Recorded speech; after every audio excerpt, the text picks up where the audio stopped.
Hi, this is Dr. Shawn Talbott, and welcome to another edition of From the Lab. And as you can see, once again, it's becoming a common theme. We're not exactly in the laboratory. Today, I'm in, and for the last week, I've been in the jungle in Malaysia. Actually, not in the jungle the whole time. I've spent the last, say, 10 days, I guess, in Malaysia. Half of the trip has been in the jungle. Half of the trip, the first part of the trip, was in a scientific conference. I'm here to speak at Malaysian Palm Oil Nutrition Week. And I'm speaking about some of the phytonutrients that we find in plants in general, but in palm fruit in particular. This little tiny fruit that I'll talk about in this edition of From the Lab. The kinds of nutrients that are in here and how they can benefit everybody. I spoke specifically a couple of days ago, I spoke specifically about how the palm fruit nutrients can be used in athletes because one of the things that this is very rich in, well, it's rich in lots of things, but it's rich in some very unique fatty acids that can help athletes recover, help athletes reduce inflammation and come back from their very hard training. But also in this fruit, you can see its bright color. It's very, very rich in carotenoids, which I've talked about in other editions of From the Lab. And it's also rich, new research is telling us that it's also rich in flavonoids. And flavonoids are the phytonutrient that acai is particularly rich in. So the whole package, you know, it's in some ways it's very similar to what we already know about the acai fruit, where it grows on these palm trees in a very rough area of the world, you know, with lots of heat, with lots of sunlight, with lots of stress on these plants. So the plants produce these protective phytonutrients, fatty acids. In the case of palm fruit, you see a lot of oleic acid. You see a lot of you actually see a range of fatty acids. So palm fruit is a little bit different from other fruits in that you see about 50% saturated fatty acids and 50% monounsaturated fatty acids. Something like acai, which I've shown in other editions, is very rich in oleic acid, a polyunsaturated fatty acid. The same kind of fatty acid that you'll find in olives and that you'll find in olive oil.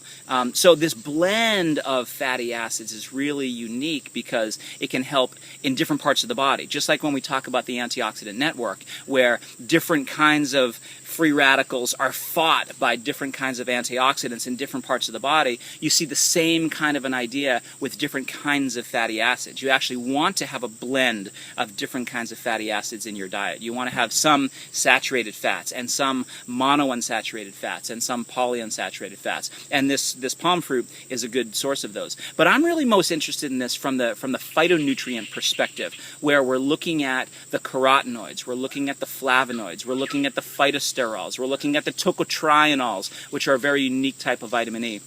And so the scientific conference that I was at really dove into the fact that the tocotrienols are very neuroprotective. They can protect your brain from the stress of living. They can protect your brain from the stress of inflammation and the stress of oxidation. But some of the researchers were showing that these tocotrienols can actually protect your brain after a stroke. So if you're supplementing with them and then, God forbid, you have a stroke, the area of the brain that's damaged can actually come back and regenerate itself if those tocotrienols are present, much better after that stroke damage compared to a placebo group or a control kind of a group. So we're actually looking at some of the tocotrienols that we can derive from this fruit in a future edition of a product that will be coming to you soon here at MonaVie. So it's a very unique way of thinking about brain protection and brain aging and brain performance. And I don't want to talk about it too much here and give too much away, but it's a very, very exciting project that we're working on.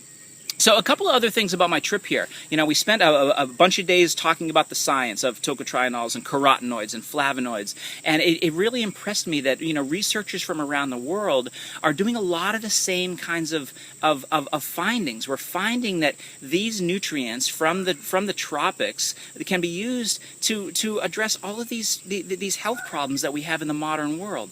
You know, so if we talk about, you know, aging, if we talk about fatigue, if we talk about depression, if we talk about, you know, mental issues like like ADD and things like that, you know, they all benefit. Cancer, for goodness sake, heart disease, they all benefit from having more of these phytonutrients on board, whether it comes from the palm fruit, whether it comes from acai, whether it comes from any of the other kinds of things that we're looking at around the world. You know, in this chief science and innovation role that I play for MonaVie, you know, coming to these parts of the world and finding these kinds of things and working with researchers and to see how they're researching them and what the bioactives are and how can we process them to harness those bioactives and put them in a product that somebody can just put into their lives.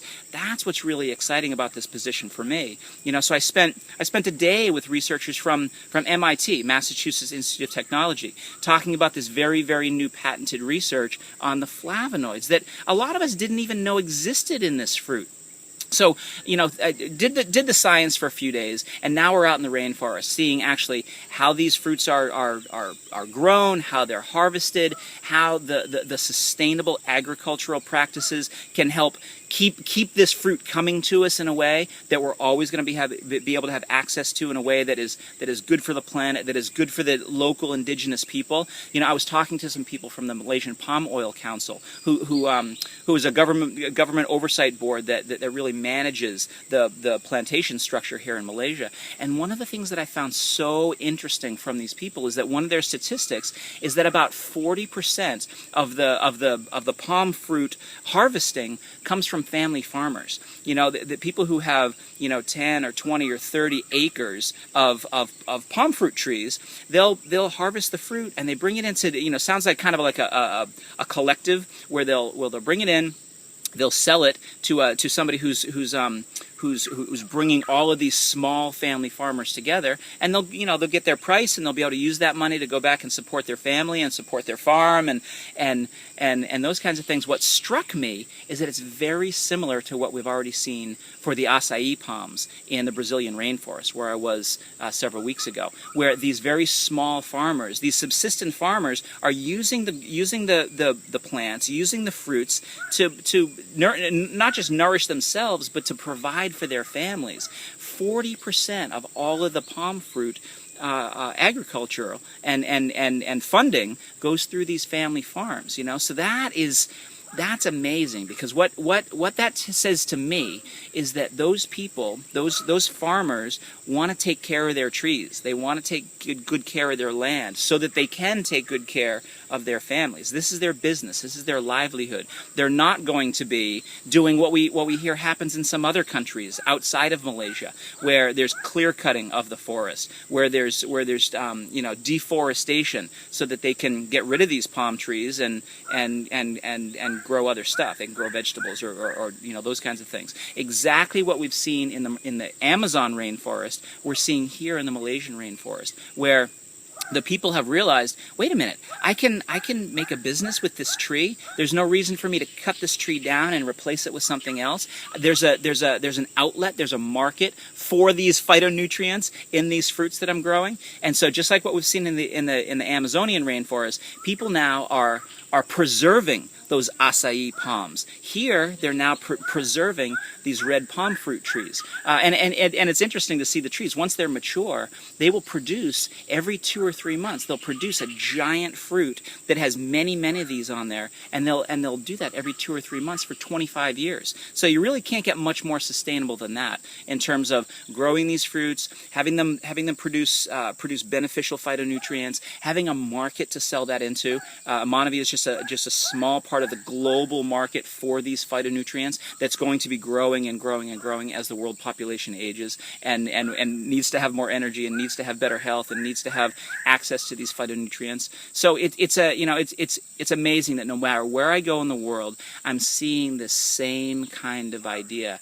and it's gratifying to me to be a scientist in a business such as MonaVie, where I can come into these places and I can say to these people, you know what, we can help you. We can help you take what you're doing to provide for your family.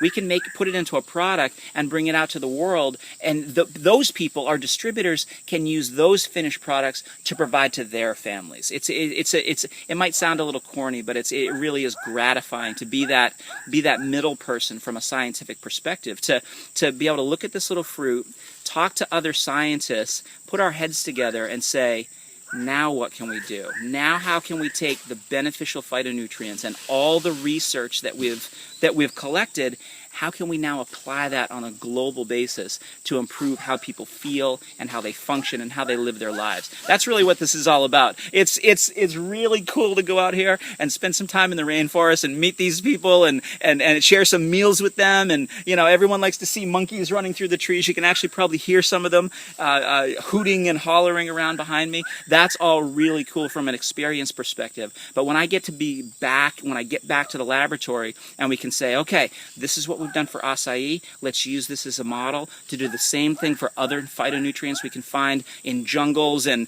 mountain tops and river bottoms around the entire world. How can we sustainably get those phytonutrients, help those indigenous people, and then put it in products that are going to help millions of people around the world? That's what it's all about. And I really appreciate you guys joining me on another edition of From the Lab. Who knows where I'll be next? I think I'll actually be in the actual laboratory for the next edition. But thanks for joining me here on all these jungle treks that we've been taking. And I'll see you next time. This is Dr. Shawn Talbott. See you next time on From the Lab. Bye-bye.